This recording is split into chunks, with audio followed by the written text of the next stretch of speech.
Assalamualaikum. Hai, apa khabar semua? Ada sahabat kita minta resepi kuih semprit orang dulu-dulu. Saya kongsikan kuih semprit cara saya.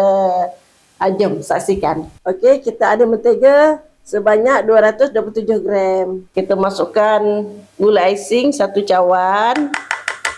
Ini kita kacau bagi dia sebati dulu. Kalau tak ada gula icing, gula kasta. Kalau tak ada gula kasta, gula biasa tu pun boleh. Tapi kena mesin lah.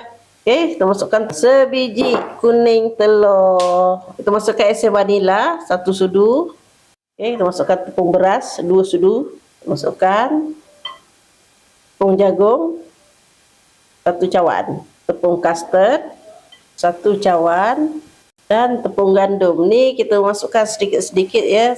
Tuli sehingga dia jadi dough.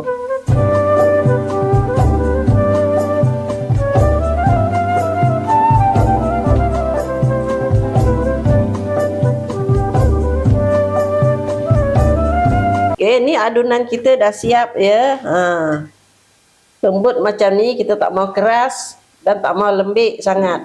Kita ada cherry. Cherry ni kita potong dadu lah.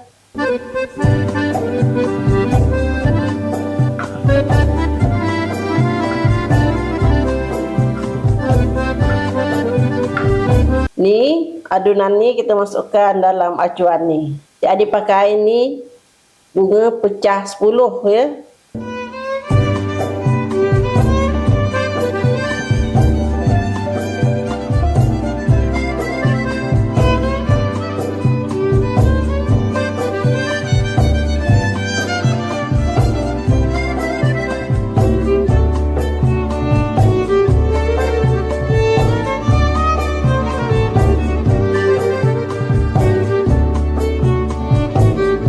Okey, dah siap. Baru kita letakkan cherry yang telah kita potong tadi.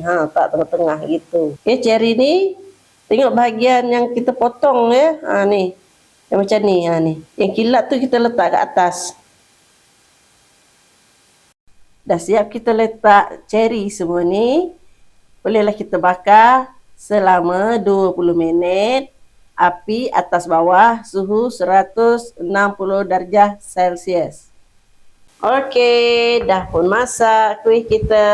Kita tengok bahagian bawah dia. Garing sangat. Dia tak hangus tapi dia garing. Dah pun siap ya kuih semprit kita. Macam inilah rupanya. Selamat mencuba.